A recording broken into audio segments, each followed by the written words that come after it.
वसुदेवसुतं देवं कंसचाणूरमर्दनं देवकी परमानन्दं कृष्णं वन्दे जगद्गुरुम्।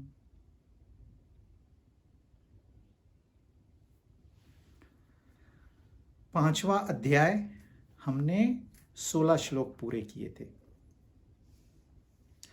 इस अध्याय में कर्मयोग और सांख्य योग इनका मिश्रण है। तो अब हम जो सांख्य योग पे है ये समझने में थोड़ा कठिन है, इसलिए हम धीरे धीरे जा रहे हैं। पहले अर्जुन ने दूसरे अध्याय में कर्मयोग सुना, तीसरे अध्याय में कर्मयोग सुना, चौथे अध्याय में कर्मयोग सुना और पांचवें अध्याय में कृष्ण से सवाल करता है, मैं कर्म करूं या मैं संन्यास ले लूं। ये आम वृत्ति है इंसान की, वो अपनी जिम्मेदारियों से भागना चाहता है और उसको ग्लोरीफाई करता है कि मैं बड़ा कार्य करूंगा, ये छोटे मोटे काम मेरे से क्यों करवा रहा है, युद्ध करो, इसको मारो, मैं तो संन्यास लूंगा, मैं अभ्यास करूंगा, मैं उपनिषद पढ़ूंगा, मैं आश्रम में जाके रहूंगा, भिक्षा मांग के खाऊंगा। उसको ग्लोरीफाई करता है। तू भागना चाहता है जिम्मेदारी से और फिर उसको ग्लोरीफाई करता है। पांचवा अध्याय शुरू होता है, फिर भी अर्जुन का ये कंफ्यूजन गया नहीं है। इसलिए कृष्ण भगवान उसी संन्यास को सांख्य योग कहते हैं। सांख्य योग पृथक वाला प्रवदंती न पंडिता, पंडितों को मालूम है दोनों एक ही है। जब तक आप अपनी जिम्मेदारी पूरी नहीं करोगे आपको छुटकारा नहीं है। भाग जाना, मैं संन्यास ले लूंगा, मैं हिमालय में जाऊंगा, मैं जंगल में चला जाऊंगा, मैं आश्रम में चला जाऊंगा, आप कितना भी अभ्यास करो, कितने भी ग्रंथ पढ़ो, इसकी वैल्यू नहीं ऐड होगी, क्योंकि आपने अपनी जिम्मेदारी तो पूरी की नहीं। आप यहां आए किस लिए, वो आप पहले सोच। इसलिए कृष्ण भगवान ने अर्जुन को सलाह दी, कर्मयोग विशिष्यते, कर्मयोग ही श्रेष्ठ है। ये सांख्य योग या संन्यास ये बाद में आएगा। फिर उन्होंने एक योगी कैसे कर्म को देखता है, एक सन्यासी कैसे देखता है और एक ज्ञानी कैसे देखता है, इसका भेद भी अर्जुन को बताया। और फिर वो 13वें अध्याय से सीधे ज्ञान योग पर आ गए और उन्होंने कहा, बताया कि जो एम्बॉडीड है, देही है, वो कैसे देखता है, वो नहीं समझ में आया। फिर उन्होंने प्रभु कैसे देखता है कर्म को और विभु कैसे देखता है। ये सारे एक नाम अलग है एक ही तत्व के, ये मेरे ही अलग अलग नाम है, मैं ही हूं अलग अलग रूपों में, अलग अलग सिचुएशन में। और फिर वो बताते हैं कि अज्ञान से ज्ञान ढका हुआ है, ज्ञान नहीं है ऐसी बात नहीं है, ज्ञान है। ज्ञान क्या है कि हमें शास्त्रों का सहारा लेकर परमात्मा की प्राप्ति हो सकती है। जो हमारी परमात्मा पाने की इच्छा है ये पूरी हो सकती है, लेकिन संसार की इच्छाएं पूरी नहीं हो सकती। आप 1000 साल जी लो, फिर भी 1000 साल के बाद ये रह गया मेरा, वो रह गया मेरा, वो इच्छाएं कभी पूरी नहीं हो। ये ज्ञान है और इस ज्ञान पाकर भी हम अपनी इच्छाओं की पूर्ति के लिए संसार में भाग रहे हैं, ये अज्ञान है। तो इस अज्ञान से, ज्ञान ढका हुआ होने से लोग मोहित होते हैं। जो मोहित हो गया वो जो करेगा कहता है मैं तो सही कर रहा हूं। किसी को ये डाउट नहीं आता है, संशय नहीं आता है, भाई कुछ तो गलत हो रहा है, जरा रुकूं मैं थोड़ी देर और सोचूं कि चल क्या रहा है। ये संशय, ये डाउट भी नहीं आता है किसी को। जो मोहित हो गया है उसको लगता है मैं ही सही हूं। और फिर ये कहते हैं इस अज्ञान को आप निकाल सकते हो। ज्ञान नहीं पाना है, सिर्फ अज्ञान को निकाल देना है। जैसे अंधेरे में आपको कुछ दिखाई नहीं देता है सब कुछ। आपकी समस्या है कि आपको दिखाई नहीं दे रहा है, लेकिन जैसे ही सूरज आ जाता है, जैसे ही रोशनी आ जाए, अंधेरा गायब। फिर आपको तो भूल भी गए आप अंधेरा था, आप अपने काम में लग जाते हो। तो ज्ञान का प्रभाव ऐसे है, जब अज्ञान चला गया तो आप नॉर्मल हो जाते हो, कोई एक्स्ट्राऑर्डिनरी नहीं होते। ज्ञानी एक्स्ट्राऑर्डिनरी नहीं होता है, वो ऑर्डिनरी होता है।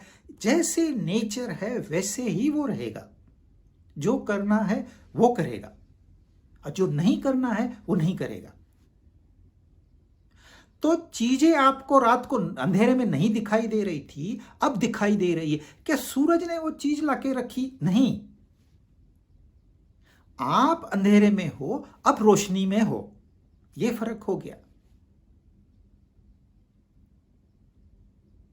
ज्ञानेन तु तज्ज्ञानम येषां नाशितम आत्मनः तेषाम आदित्यवत् ज्ञानम प्रकाशयति तत्परम। ये 16वां श्लोक हमने किया था। अब आप पूछोगे ठीक है, सूरज से तो अंधेरा दूर हो जाता है, मुझे साफ साफ दिखाई देता है, लेकिन ये अज्ञान का कवच मैं कैसे निकालूं? अब जो सिंसियर स्टूडेंट है, ये उसके लिए साधना क्या है, मैंने क्या करना है, मैंने कौन से साधनों का कैसे उपयोग करना है, यह जानना चाहता है। तो उसके लिए 17वां जो श्लोक है ये साधना बताता है। ज्ञान है, अज्ञान का कवरिंग है, अज्ञान का कवरिंग निकलेगा जैसे कि सूरज आते ही अंधेरा गायब हो जाता है। लेकिन मैं करूं क्या, मुझे तो कुछ समझ में नहीं आता है। तो इसके लिए 17वां अध्याय में बताते हैं, तद्बुद्धयस्तदात्मानः तन्निष्ठास्तत्परायणाः गच्छन्त्य अपुनरावृत्तिं ज्ञाननिर्धूतकल्मषाः। जिसने अपना मन वहां लगा दिया, बुद्धि वहां लगा दी, निष्ठा पूरी रखी और अपने अहंकार का समर्पण किया, उसको ज्ञान के द्वारा पाप रहित होकर पुनरावृत्ति यानी कि परम गति प्राप्त होती है। ये पुनरावृत्ति क्या है? वही रोना वही धोना। हम इस चक्कर में फंस गए हैं। पैदा हुए, कुछ किया, मर गए, फिर पैदा हुए, फिर कुछ किया, फिर मर गए। लेकिन उन्नति क्या हुई? वहीं पड़े वहीं सड़े। रोज सुबह इंसान उठता है जैसे कि नया जन्म प्राप्त हुआ, संकल्प करता है मैं यूं करूंगा, मैं यूं करूंगा, लेकिन कैसे दिन निकल जाता है उसे ही पता नहीं होता है। फिर बोलता है नहीं मैं कल से करूंगा। लोग संकल्प करते हैं 1 जनवरी से मैं ये एक्सरसाइज करूंगा, उठते भी हैं 1 जनवरी को, करते भी है, शुरुआत तो कर देते हैं, लेकिन 2-4 दिन में भूल भी जाते हैं कि हमने कोई संकल्प किया था। सेम थिंग ये साल, फिर नेक्स्ट ईयर सेम थिंग। वही सुख आया, डांसिंग शुरू, पार्टी शुरू, वही दुख आया, मुंह लटका के फिर घूम रहे। दुनिया को दिखाएंगे, मेकअप करके जाएंगे, लेकिन अंदर से वही चीज, you are repeating your same experience. तो ये पुनरावृत्ति हो रही है। अपुनरावृत्ति वो है जहां सुख भी आएगा आप चैन से बैठोगे, दुख भी आएगा आप चैन से बैठोगे। नया दिन आएगा, नई शुरुआत नहीं है,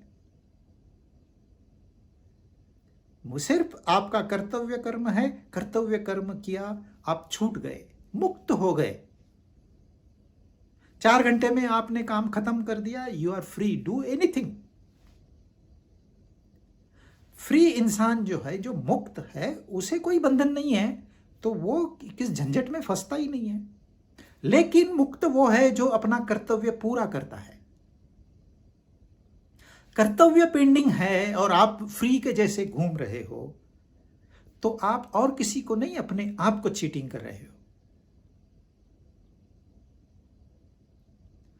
मैं रोज ऑफिस जाता हूं, रोज घर लौटता हूं, फिर याद आता है अरे मेरा ये काम रह गया, तो मैं कभी मुक्त हुआ? मैं मुक्त नहीं हुआ हूं।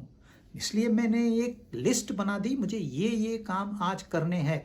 गया, सीधे काम को अटैक किया, जितने आइटम थे खत्म कर दिए, बस 4 घंटे 12 बजे मैं फ्री हो गया। मैं अभी घर जा सकता हूं, मैं घूमने जा सकता हूं, मैं दोस्तों के पास, मैं व्हाटएवर आई वांट। वैसे ही हमारे जीवन का एक ध्येय है, एक पर्पस है। हम यूं ही पैदा नहीं हुए। अब आप उसको पहचानो, उस ध्येय को सामने रखो। उस ध्येय की पूर्ति हो गई, कोई फिर आपके जीवन में पुनरावृत्ति नहीं है। आप जिधर जाओ वही सही दिशा है। तो ये पुनरावृत्ति से छुटकारा किसे मिलता है? जिसके पाप धुल गए, जो पाप रहित हो गया, पापों से मुक्ति मिल गई। आप पाप दपी होता है जब इंसान कोई गलती करता है, जाने अनजाने में। आप ये नहीं कह सकते अनजाने में मेरे, कोई भी कर्म है तो उसके साथ उसका फल जुड़ा हुआ है, वो आपको छुटकारा नहीं है। आप अच्छे कर्म करो, आपको अच्छे फल मिलने हैं और आपको अच्छे फल चखने भी हैं। आप ये नहीं कह सकते मैंने बहुत मेहनत की, पैसा आया, मुझे नहीं चाहिए। आपको स्वीकार करना ही पड़ेगा। फिर आप उसे खर्च कीजिए या दान में दे दीजिए या तिजोरी में बंद करके रखिए, मूर्खों के जैसे। लेकिन फल तो है, फल से छुटकारा नहीं है। पाप कर्म है तो उसका वो पाप फल मिलेगा।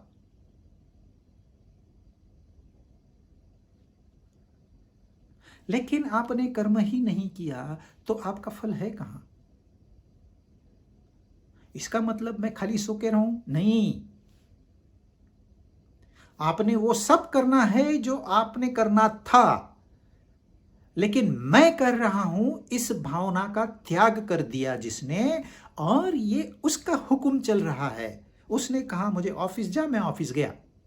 ये ऑफिस भी उसका है, ये गाड़ी भी उसकी है, ये घर भी उसका है।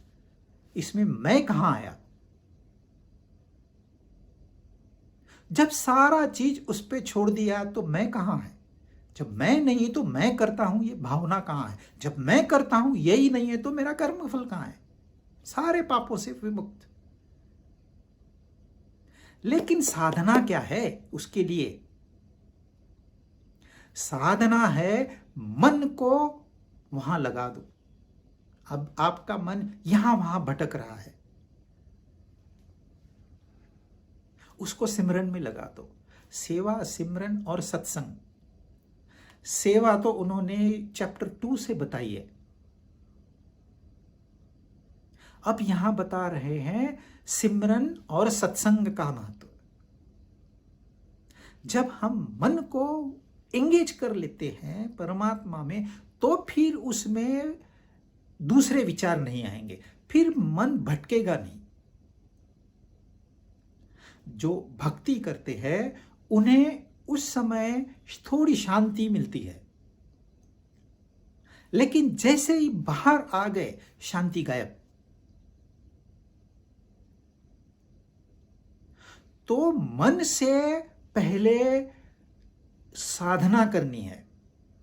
अब ये मन और बुद्धि क्या है? मन से साधना करना है, बुद्धि से साधना करनी है, निष्ठा होनी चाहिए और परायण होना चाहिए। तत्परायण। ये 4 चीजें उन्होंने बताई है। हमारे पास कई साधन है, कोई साधन बाहर के हैं, कोई साधन हमारे अंदर है। साधना जो जो बाहर की साधना है वो कम्युनिटी के साथ मिलके करते हैं। जैसे आप त्योहार मनाते हो, दिवाली का पर्व आया, वो सबके साथ मिलके करते हो, वो भी साधना है, क्योंकि आप पल पल उसकी याद करते हो। आप सैक्रिफिशियल होते हो, आप दान करते हो, पुण्य करते हो। लेकिन जो अंतःकरण है वो किसी को पता नहीं चलता है। मेरे मन में क्या विचार है, मेरी बुद्धि कहां लगी हुई है, ये सिर्फ मैं जानता हूं और कोई नहीं जान सकता। आपको घूमने जाना है तो कहेंगे ऐसे करना, वो पहाड़ी है वहां पर, वहां घूमने जाना, बहुत अच्छा मंदिर है, दर्शन करके आना। घूमने जाना है आपको, लेकिन उसको डिविनाइज कर दिया। लेकिन वो जो मंदिर है वो एक साधन है। आप मंदिर जा रहे हो, साधना कर रहे हो, लेकिन ये बाहर की साधना है। और यहां जो बता रहे हैं वो अंतःकरण लगा, हम कहते हैं ना, अंतःकरण से काम करो, अंतःकरण से पूजा करो, अंतःकरण से साधना करो। पहले जो स्पिरिचुअल फील्ड में, आध्यात्मिक क्षेत्र में आते हैं, उन्हें कुछ उपासना दी जाती है। भाई रोज जाके मूर्ति को नहलाना है, रोज उसके लिए फूल तोड़ के लाने हैं, और फूल ऐसे वैसे नहीं चाहिए, उसी जगह से जो दूर है वहां से फूल लाने हैं, उसका हार बना के पहनाना। उसमें तो उसके 3-4 घंटे निकल जाते हैं। एक कथा आती है, कोई शिष्य गया गुरु के पास, गुरु ने उसको ऐसी साधना दी, तू हार बनाते जा, तू नहलाते जा भगवान को। वो 12 साल तक उपासना करते रहा। 12 साल के बाद उसने पूछा गुरु से, मैं कर क्या रहा हूं? ये पत्थर की मूर्ति को आप कहते हो उसको नहलाओ, खुद नहीं नहाया तो चलेगा। उसको नए नए कपड़े पहनाओ, खुद नहीं पहने तो चलेगा। उसके लिए भोग लगाओ, खुद नहीं खाया तो चलेगा।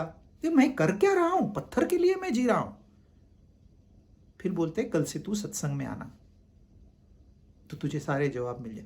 तो कई साल निकल जाते हैं उपासना में। फिर जब आगे बढ़ता है इंसान तो उसको साधना दी जाती है, और साधना होती है अंतःकरण से। और अंतःकरण में ये 4 चीजें हैं, मन, बुद्धि, चित्त और अहंकार। 2 मुख्य करण है, 2 मुख्य साधन है, मन और बुद्धि। लेकिन जैसे ही मन परमात्मा में लगता है, इंसान को लगता है मैंने सब कर लिया। वो गुरु के पास जाएंगे, गुरु के भक्त बन जाएंगे, गुरु के गुणगान करेंगे। और फिर छोटी सी समस्या आई, स्वामी जी मैं घूमने जा सकता हूँ, मेरे पेरेंट्स जा रहे हैं बैंकॉक। गुरु बोलते तुझे जाना है? हाँ जाना है मुझे भी। ठीक है जा। चला गया। गुरु अभी तो वो कैंटीन में समोसे बन रहे हैं, लेकिन वो गेस्ट के लिए है, मैं भी खाऊं क्या? गुरु कहते हैं खा। आप हर चीज गुरु के पास जाके पूछते हो, गुरु आपसे तंग आ चुका है। आप हो भक्त, मन से आप साधना कर रहे हो, लेकिन निष्ठा नहीं है कि सच्चाई क्या है ये पता तो नहीं है, क्योंकि बुद्धि का इस्तेमाल अभी तक किया नहीं है। लेकिन निष्ठा भी नहीं है, वो दृढ़ संकल्प नहीं है मन में कि मुझे करना है। अरे कोई समस्या आ गई तो तू कैसे, नहीं मेरे गुरुजी देख लेंगे। हम एक आश्रम में गए, वहां सिखाया जाता है प्राणियों पे दया करो, प्राणियों को खाओ नहीं, प्राणियों को मारो नहीं। हर बात प्राणी के ऊपर, पक्षियों के ऊपर सत्संग होता है। तो हम जा रहे थे, एक आदमी आया, उधर से जाओ, उधर से जाओ। अरे सारा तो शोर लगा पड़ा है, तो उधर से जाओ, उधर से जाओ, क्या कर रहा है? यहां तो कोई मेडिटेशन नहीं चालू, कुछ नहीं चालू। तो पूछा, मैंने उसको पूछा क्यों? तो बोलता है पक्षी खाना खा रहे, 2 कबूतर जो कि हर बिल्डिंग में होते हैं, हर शहर में, वो भी वो 2 कबूतर वहां दाना चुग रहे थे, और दाना भी इसने नहीं डाला हुआ है, इसने कमाया हुआ नहीं है। और क्योंकि इसने सत्संग सुना है, मन में भक्ति जागृत हो गई है, इसलिए वो उन कबूतरों को प्रोटेक्शन दे रहा है, ऐसे खड़ा है, कबूतर को डिस्टर्ब नहीं करो। इसी दीवार के पीछे एक बुढ़िया बैठी है भूखी, उसको भी खाना चाहिए, तूने उसको खाना खिलाया? वो मेरा स्कोप नहीं है, बोलता है, वो बाहर है। तूने कभी अपनी मां की ऐसे रक्षा की खाना खाते वक्त? वो मैंने सोचा ही नहीं। देखिए, भक्ति है, विचार उस गुरु ने जो बताया उसमें उसके विचार तो लग गए, लेकिन निष्ठा है नहीं। भक्त में और शिष्य में बहुत बड़ा अंतर है। आपको दिखने में ऐसे लगेगा ये सारे भक्त मिलके तारीफ करते हैं हर चीज की, गुरु की अचीवमेंट्स की, अपने संस्था की, अपने बुक्स की। लेकिन शिष्य होता है, वो आके खाली सुनेगा। आज क्या संदेश दिया? तत्त्वमसि। ठीक है, मैं वही हूं, मैं सोचता हूं इसके ऊपर, जाके सोचेगा। जब तक उसको इसकी अनुभूति नहीं आती, फिर सत्संग में जाएगा, फिर गुरु बताएंगे तत्त्वमसि। अरे, इसका मतलब ये तो मैंने दृढ़ निश्चय करना चाहिए, जब गुरु कह रहे हैं तो गलत कैसे हो सकते हैं? फिर तीसरी बार सुनेगा तत्त्वमसि, वो चौथी बार आएगा ही नहीं। अब उसकी निष्ठा है, अब उसको पता है, अरे मैं नहीं जानता, मुझ में कमी है, और अब ये मुझे जो भी करना है मुझे करना है, गुरु कुछ नहीं करेंगे। वो सीधे वॉकआउट कर देता है। दिखने में आपको लगेगा ये एरोगेंट है, और वो भक्त तो कितना बेचारा अच्छा है, लेकिन वो सीखेगा नहीं। इसने सीख लिया क्योंकि इसकी निष्ठा है। वैसे ही बुद्धि को भी हम वहीं लगा देंगे। जब आप बुद्धि का इस्तेमाल करते हो, सबसे पहले आप गीता लेके बैठते हो सामने, उसको पढ़ने लग जाते हो। एक अध्याय किया, दूसरा अध्याय किया, फिर याद किया, सारे श्लोक याद हो गए, आप कमेंट्री देने लग गए, आपके सामने लोग आने लग गए, तालियां बजाने लग गए। लेकिन जैसे ही बुद्धि का विकास होता है, जैसे जैसे ज्ञान बढ़ता है, वैसे वैसे अहंकार बढ़ता है। दोनों साथ में आते हैं। ऐसे नहीं होता है कि बुद्धि का विकास हुआ और अहंकार का विकास नहीं हुआ, ऐसे नहीं होता है। तो आपने बुद्धि का विकास करने से पहले अपने अहंकार की ओर एक नजर डालनी है। इसलिए उन्होंने कहा है अंतःकरण से करना है। मतलब क्या है? मन बुद्धि तो अर्पित करना है, लेकिन साथ में यह भी देखना है कि भाई मेरी निष्ठा कहां है, मेरी श्रद्धा कहां है। श्रद्धा को कोई प्रूफ नहीं है, निष्ठा को कोई प्रूफ नहीं है, वो सिर्फ मन से माना जाता है कि हां है। अहंकार को भी कोई प्रूफ नहीं है। आपको बाहर के लोग बताएंगे कि तेरा अहंकार बढ़ गया, लेकिन कोई बताता नहीं है। जो अहंकारी है उसे नहीं पता। रावण को पता नहीं था। रावण जैसा ज्ञानी, आपके पास क्या ज्ञान है? वो तो सारे वेदों का अध्ययन कर चुका था, उसको सारे वेद बाय हार्ट थे। अगर वो लेक्चर देता तो सारी दुनिया सुनती। अगाध ज्ञान था उसके ऊपर। आपके पास क्या ज्ञान है? उसके जैसा तपस्वी आपको आज दिन तक ढूंढ के नहीं मिलेगा। फूल नहीं मिला, उसने सर काट के अर्पण कर दिया। आपने क्या तप किया है? जाके सो जाते हो, 3 टाइम खाना खाते हो, क्या तप किया? उसके जैसा कोई तपस्वी नहीं है। उसके पास बल था, कई हाथियों का बल था। कोई सीधे सीधे रावण के साथ नहीं लड़ सकता था। और उसकी इकोनॉमिक प्रोग्रेस देखो, उसका पूरा देश उसने सोने का बना दिया। आपको एक सोने का पत्थर मिलता है तो आप उसका शर्ट बनाते हो, हार बनाते हो और दुनिया को दिखाते हो। किस चीज में आप उससे तुलना कर सकते हो? नहीं। फिर भी उसको सजाए मौत मिली। क्यों? क्योंकि अभिमान। एक ही बुद्धि थी, ज्ञान था, शक्ति थी, धन था, लेकिन साथ में अभिमान था। तो ये 4 साधन है हमारे पास, और इन 4 साधनों को हमने साधना में यूज करना है, तब जाके पाप धुलेंगे। मन, बुद्धि, चित्त, अहंकार, ये चारों के चारों अर्पण करने हैं। हम मन बुद्धि करते हैं लेकिन अहंकार पे ध्यान ही नहीं है। तो बैलेंस्ड साधना है ये। एक श्लोक में इतनी बड़ी साधना बता दी, इसलिए थोड़ा कंफ्यूजन होता है कि ये सारा हम एक साथ में कैसे कर पाएंगे। लेकिन ये संक्षिप्त में बताया है, इसका विस्तार भी आगे बताएंगे। तो वहां परम गति यदि प्राप्त करनी है तो पापों का नाश करना होगा, और उसके लिए अंतःकरण से साधना करनी होगी। साधन से जो तपस्या होती है उसे साधना कहते हैं। और हमारे पास जो साधन है, अपने बाहर भी है, अपने भीतर भी है।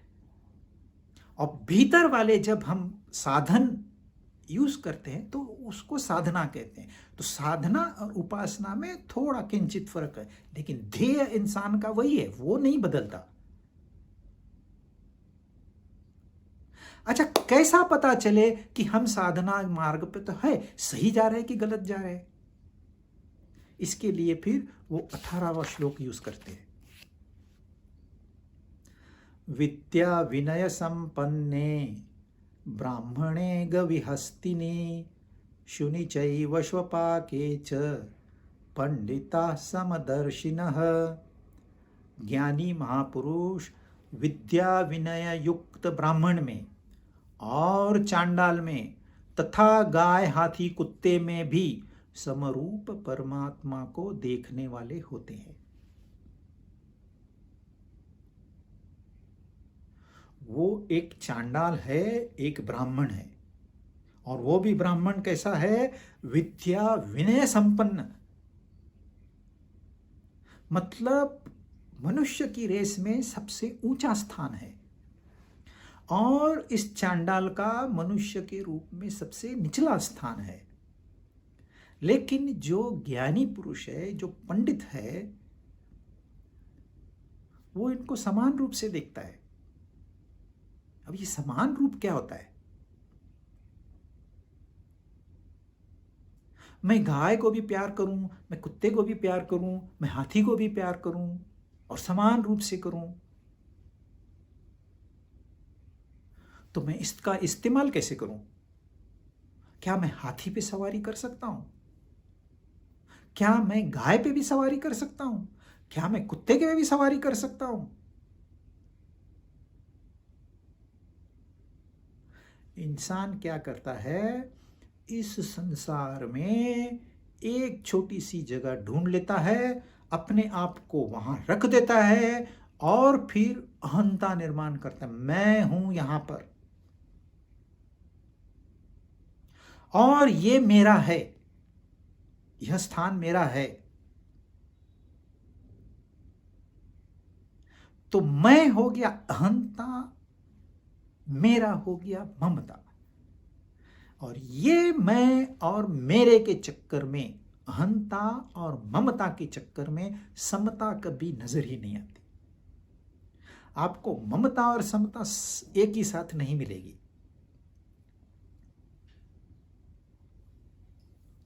जब तक इंसान ये अहंता और ममता, जो कि 99.99% लोग इसमें ही फंसे पड़े हैं, उन्हें पहली बात तो समता समझ में ही नहीं आएगी। लेकिन प्रैक्टिकली थोड़ा हमको उसका अभ्यास करना होगा। आपके पास ड्राइवर है, आप ड्राइवर को ऐसे तो नहीं कहोगे आजा मेरे साथ डाइनिंग टेबल पे मेरे साथ खाना खा, या ऐसे नहीं करोगे तू रोज गाड़ी चलाता है आज तू पीछे बैठ मैं गाड़ी चलाता हूं। वो आप तो कंफर्टेबल हो कि नहीं, ड्राइवर कंफर्टेबल नहीं है, वो पीछे नहीं बैठ सकता है, वो आपके लिए इंतजार करेगा, आपके लिए दरवाजा खोलेगा, आप जहां चाहोगे वहां लेके जाएगा, उसकी खुशी उसी में ही है, क्योंकि उसका कर्तव्य है सेवा देना और आपने वो सेवा लेनी है। तो आप मालिक हो, वो ड्राइवर है, ये भेद हमेशा रहेगा, हमेशा से है और हमेशा तक रहेगा। लेकिन ये जो पंडित है ये भेद तो करता है, भेदभाव नहीं करता। मैं इंसान हूं तो ये ड्राइवर भी इंसान है। आज मेरा उपवास है, मैंने खाना नहीं खाया, इसका मतलब ड्राइवर को भी नहीं पूछूंगा मैं, वो तो मेरे चक्कर में उसने भी खाना नहीं खाया। अरे तो आपको जो पंडित है वो सोचेगा अरे तूने खाना क्यों नहीं खाया, जा पहले खाना खा के आ। तो इस इंसानियत को ही हम समता कहते हैं। समदृष्टि, 5 उंगलियां अलग अलग है, लेकिन हमने कभी भेदभाव रखा है? भेद तो है, सबसे ज्यादा इस उंगली का इस्तेमाल करते हैं, तुझे देख लूंगा, भेद तो है, लेकिन भेदभाव नहीं है। क्यों? क्योंकि मन में समता है। हाथी अलग है, गाय अलग है, कुत्ता अलग है। आपको जंगल में सवारी करनी है तो आप गाय को थोड़ी ले जाओगे, उस समय आप हाथी पे सवारी करोगे। आपको अकेलापन महसूस हो रहा है तो आप कुत्ते को पालोगे, सांप को थोड़ी पालोगे। बच्चों को खिलौना चाहिए, कुत्ते को पालोगे। और दूध के लिए, गोमूत्र के लिए, गोबर के लिए आप गाय को पालोगे। भेद है, लेकिन है तो तीनों एक ही। तो ये जो क्रिएशन है इसमें क्या डिफरेंट है, क्या अलग है और क्या समान है? क्यों हम समता रखें और क्यों समता हमें आनंद देती है, सुख देती है, शांति देती है? अहंता और ममता दुख के सिवाय कुछ नहीं देगी। सुख और दुख, ये जो चक्कर हमने देखा, परिवर्तनशीलता, ये अहंता और ममता में है, और समता में ये परिवर्तनशीलता, ये अपरिवर्तन जो तत्व है वो उसके ऊपर हमारी नजर है, तो कोई भेदभाव नहीं है। क्योंकि एक ही ब्रह्म था, ये धरती भी नहीं थी, जब धरती नहीं थी, हम नहीं थे, कोई नहीं था, तब तो भेदभाव का सवाल ही नहीं आता है। तो कहां से ये सारा निर्माण हुआ? एक ही तत्व से, और उसी तत्व के बदौलत मैं बात कर सकता हूं, उसी तत्व के बदौलत आप सुन सकते हैं। उस एक तत्व के लिए हम एक ही है। इसलिए भेदभाव आपको दुख देगा, भेद जो है वो दुख देगा। जब भेदभाव समाप्त हो गया तो समता एस्टेब्लिश हो गई। इसके लिए जो यम भगवान है ना, यम गॉड, उसे समदर्शी कहते हैं। वो ये नहीं सोचता ये ब्राह्मण है कि शूद्र है, ये अमीर है क्या गरीब है, ये हाथी है क्या, वो नहीं सोचता। आपका समय आ गया, चलो।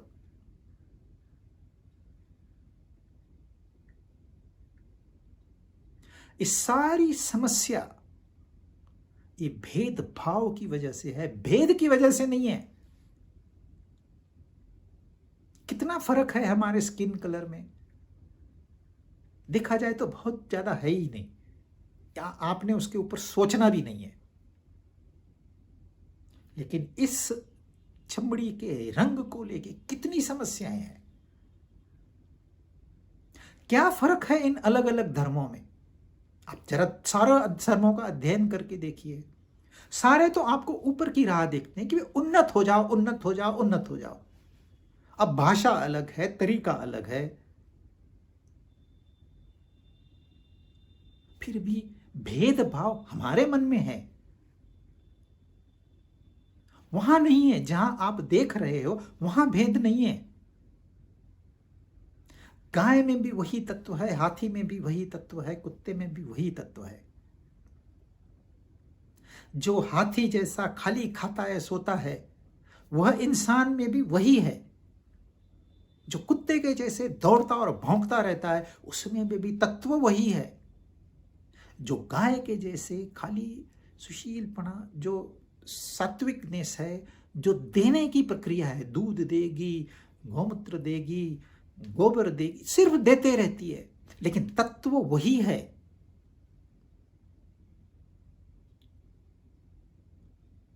इस देश में ये आउटकास्ट करके एक जाति निर्माण हुई जिसको चांडाल कहते हैं। मतलब ब्राह्मण है, क्षत्रिय है, वैश्य है, शूद्र है। शूद्र में कोई सुतार है, कोई कुम्हार है, कोई चामार है।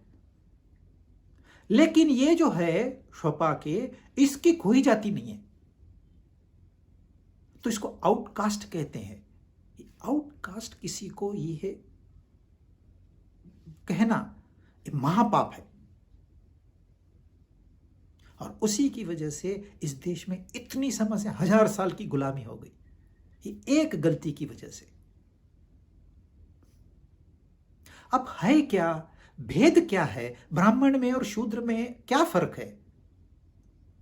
आप चाहे अमेरिका में चले जाओ, चाहे चाइना में चले जाओ, चाहे इंडिया में चले जाओ, चाहे 1000 साल पहले चले जाओ या 1000 साल फ्यूचर में चले जाओ, आपको एक ऑर्गेनाइजेशन स्ट्रक्चर मिलेगा। अपेक्स बॉडी होती है, बोर्ड ऑफ डायरेक्टर्स होते हैं, जिसका एक चेयरमैन होता है। फिर उसके बाद में टॉप मैनेजमेंट होती है, फिर उसके बाद में मिडिल मैनेजमेंट होती है, फिर सुपरवाइजरी क्लास होता है, और फिर वर्कमैन होते हैं। जो अपेक्स बॉडी है वो पॉलिसी डिसाइड करते हैं, जो दूसरे लेवल की मैनेजमेंट है पॉलिसीज को प्रोसीजर में परिवर्तन करते हैं। तीसरा जो स्तर है वो एग्जीक्यूशन क्लास रहता है, वो उस प्रोसीजर्स को, उस पॉलिसी को इंप्लीमेंट करने के लिए योजना बनाता है। और जो निचला वर्ग है वो काम करता है। किसी ने तो काम करना है, किसी ने तो डे टू डे प्लानिंग करनी है, किसी ने तो सिस्टम्स डेवलप करनी है, और किसी ने तो दिशा देनी है। तो दिशा देने वाला हो गया ब्राह्मण, रक्षा देने वाला या फिर राज्य को चलाने वाला हो गया क्षत्रिय। जो ट्रेड है, अब एक जगह पे उत्पादन हुआ है, दूसरी जगह पे लोग भूखे मर रहे हैं, तो किसी ने तो वो सामान वहां से लाके यहां देना है, तो वो हो गया ट्रेडर, वैश्य। और किसी ने तो साफ सफाई करनी है, किसी ने तो खाना बनाना है, किसी ने बर्तन मांजने हैं, तो वो हो गई शूद्र। और सारा मिलके एक ही ऑर्गेनाइजेशन होता है।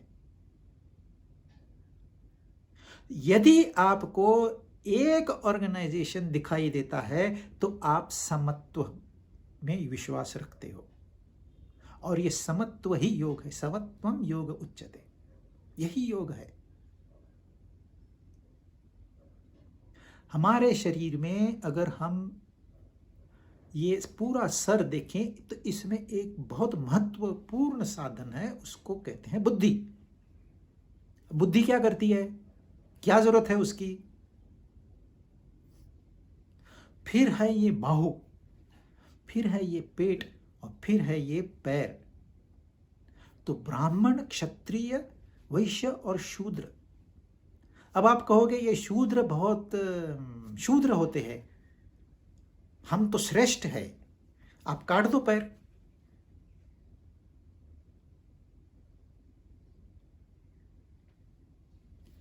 कई देश है, कई समाज है जिन्होंने शूद्रों को निकाल दिया, दूसरे कई समाज है ब्राह्मणों को निकाल दिया। अपने ये हमारे यहां सूटेबल नहीं है, इनको निकाल दो यहां से, और फिर पीढ़ियां तक पीढ़ियां दुख सहते रहे।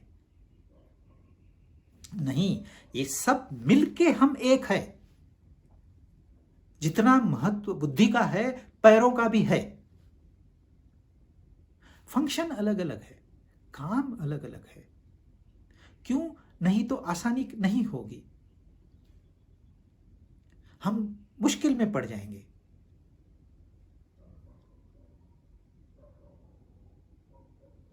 तो ये समता आने के लिए हमको थोड़ा अध्ययन करना होगा। समता ऐसे नहीं आएगी, सबसे कठिन तपश्चर्या है, क्योंकि हम ममता में इतने फंसे हुए हैं। कचरा घर में पड़ा है वो भी नहीं निकालेंगे, मेरा है ना, मैं और मेरा जब तक है तब तक समता नहीं आएगी। तो ये अभ्यास करना है कि इससे हमको एडवांटेजेस क्या है, डिसएडवांटेजेस क्या है।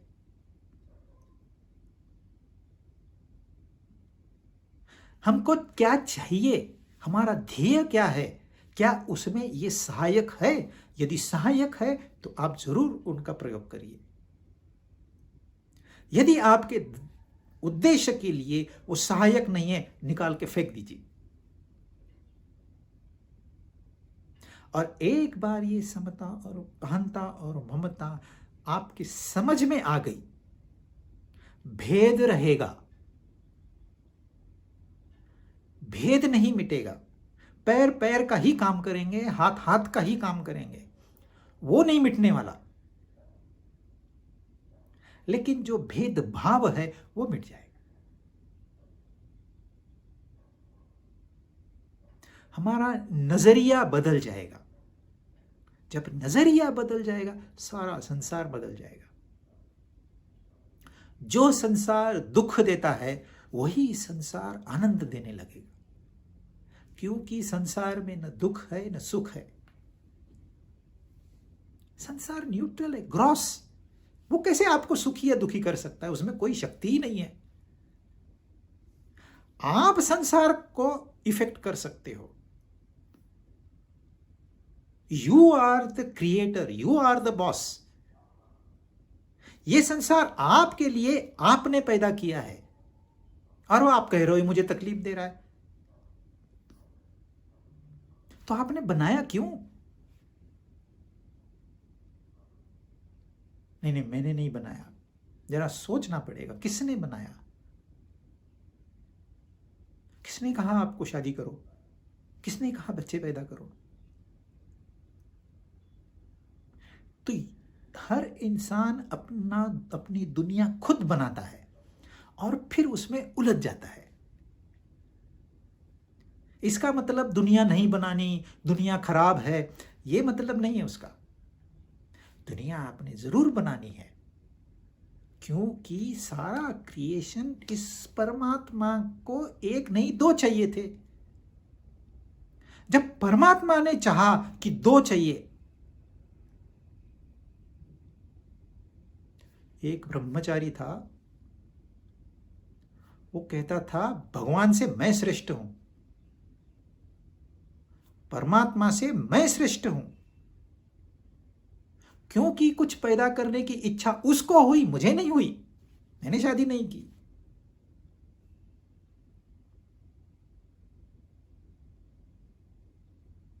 समझ में आ रहा है? तो परमात्मा की वजह से तो ये सारा संसार बना हुआ है, वो नहीं है तो कुछ नहीं है। तो संसार बुरा नहीं है, ये दुनिया बुरी नहीं है, ये विषय बुरे नहीं है, ये संबंध बुरे नहीं है। इनफैक्ट ये आपको खुशी देने के लिए आपने बनाए हुए हैं। समस्या ये है कि उनसे अब रिलेट कैसे करना है ये आप भूल गए।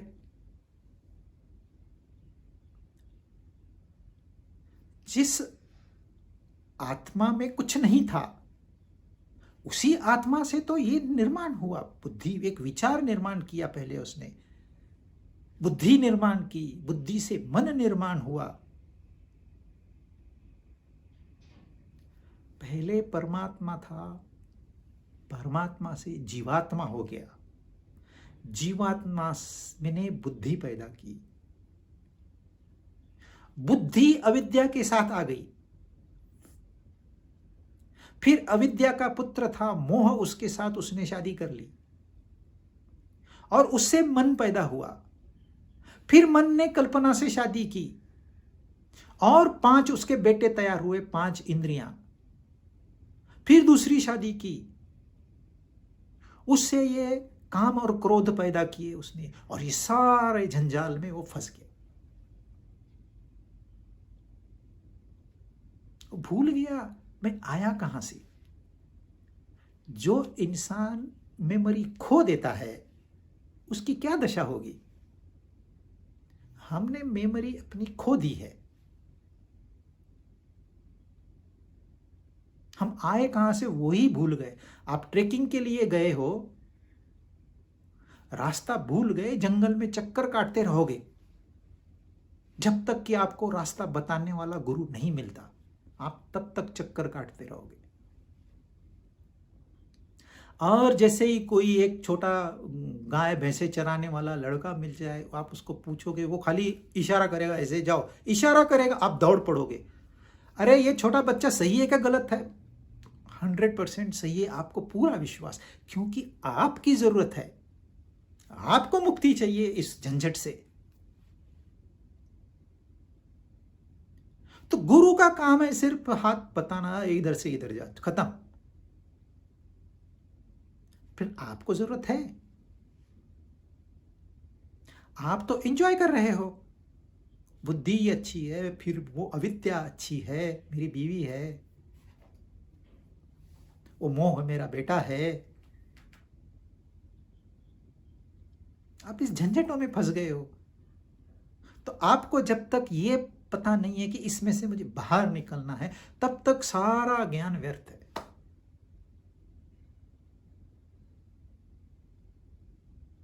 तो पंडित वो है, देखिए, विद्या विनय संपन्ने ब्राह्मणे, पंडित उससे भी ऊपर है, क्योंकि पंडित इसको देख रहा है। ये ऐसा ब्राह्मण है जिसने विद्या तो प्राप्त कर ली है, लेकिन अहंकार नहीं है उसको।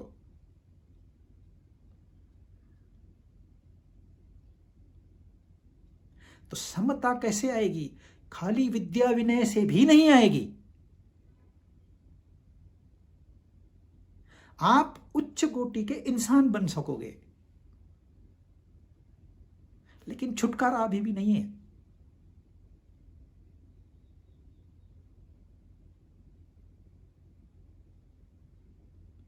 जिसकी बुद्धि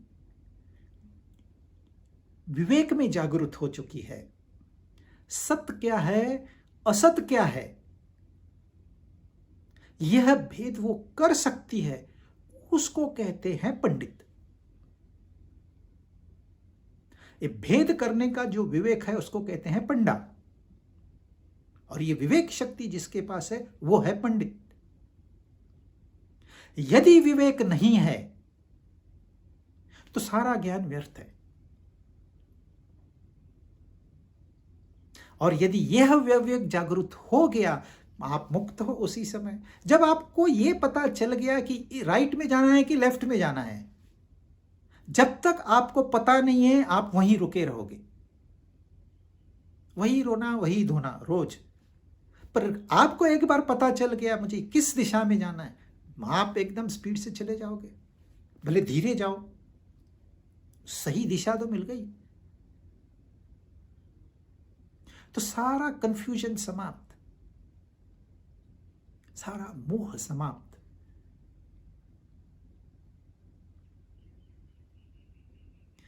कंट्रोल नहीं करना, कंट्रोल हमारी भाषा में जो बोलते हैं बांध के रखो इसको, वे वो नहीं करना है।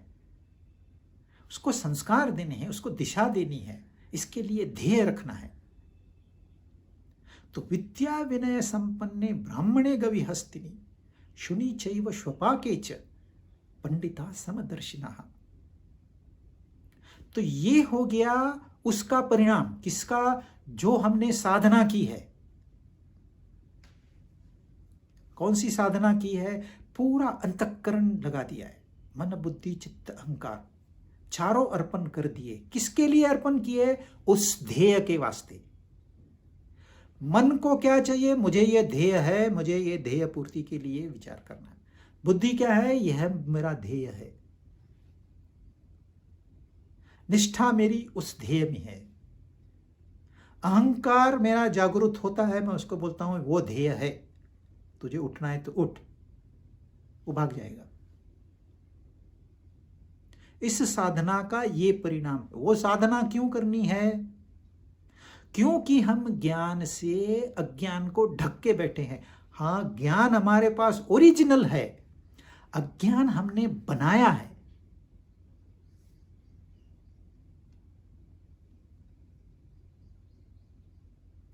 क्योंकि हमने बनाया है, हम ही उसका निराकरण कर सकते हैं, हम ही उसको साइड ट्रैक कर सकते हैं, और कोई नहीं। इसलिए साधना इज अ प्राइवेट अफेयर। मैं मेरी साधना करूंगा, घर के दूसरे मेंबर्स को भी पता नहीं होनी चाहिए।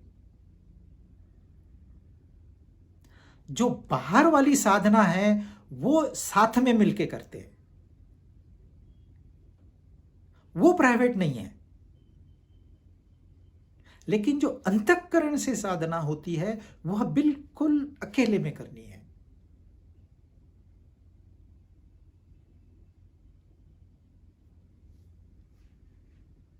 जो अज्ञान से मोहित हो चुका है उसके लिए कोई दिशा नहीं है, क्योंकि उसके लिए कोई ध्येय ही नहीं है। उसने अपना ध्येय ही नहीं किया, बस ऐसे ही जीवन जिए जा रहा है।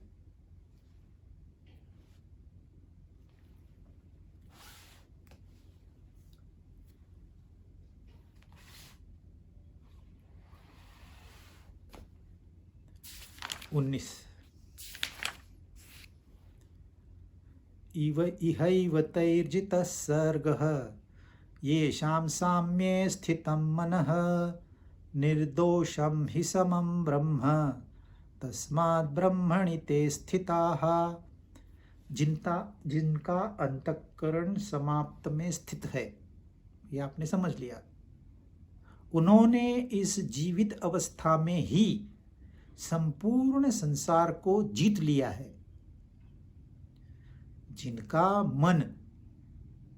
मन यानी कि यहां अंतःकरण, क्योंकि मन एक ब्रॉड टर्म है, जो हमारा सूक्ष्म शरीर है या अंतःकरण है उसको भी हम मन कहते हैं। तो जिसका मन समता में स्थित है, उन्होंने इस जीवित अवस्था में ही संपूर्ण संसार को जीत लिया है, अर्थात वो जीवन मुक्त हो गए। क्योंकि ब्रह्म निर्दोष और सम है, इसलिए वे ब्रह्म में ही स्थित है। ये क्या कह रहे हैं कि सारे संसार को जीत लिया। किसने जीता और कैसे जीता? यही Vivekananda ji, you can conquer the world. How do you conquer the world? Just conquer your mind. यही बात यहां है, जिसका अंतःकरण समता में स्थित हो गया, यानी जिसका मन अभी समता में आ गया, इसको कहते हैं मन को के ऊपर विजय प्राप्त कर ली। उसने सारे संसार पे विजय प्राप्त कर ली। संसार पे विजय प्राप्त कर ली मतलब वो मुक्त हो गया। मुक्त हुआ, जीते जी मुक्त हुआ। मरने के बाद नहीं, ये शरीर छोड़ने के बाद नहीं।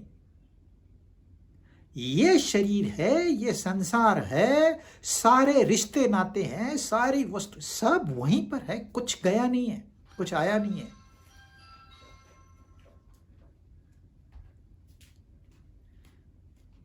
उसको कहते हैं जीवन मुक्त। ये थोड़ा सूक्ष्म विचार है, हम अगली बार देखेंगे।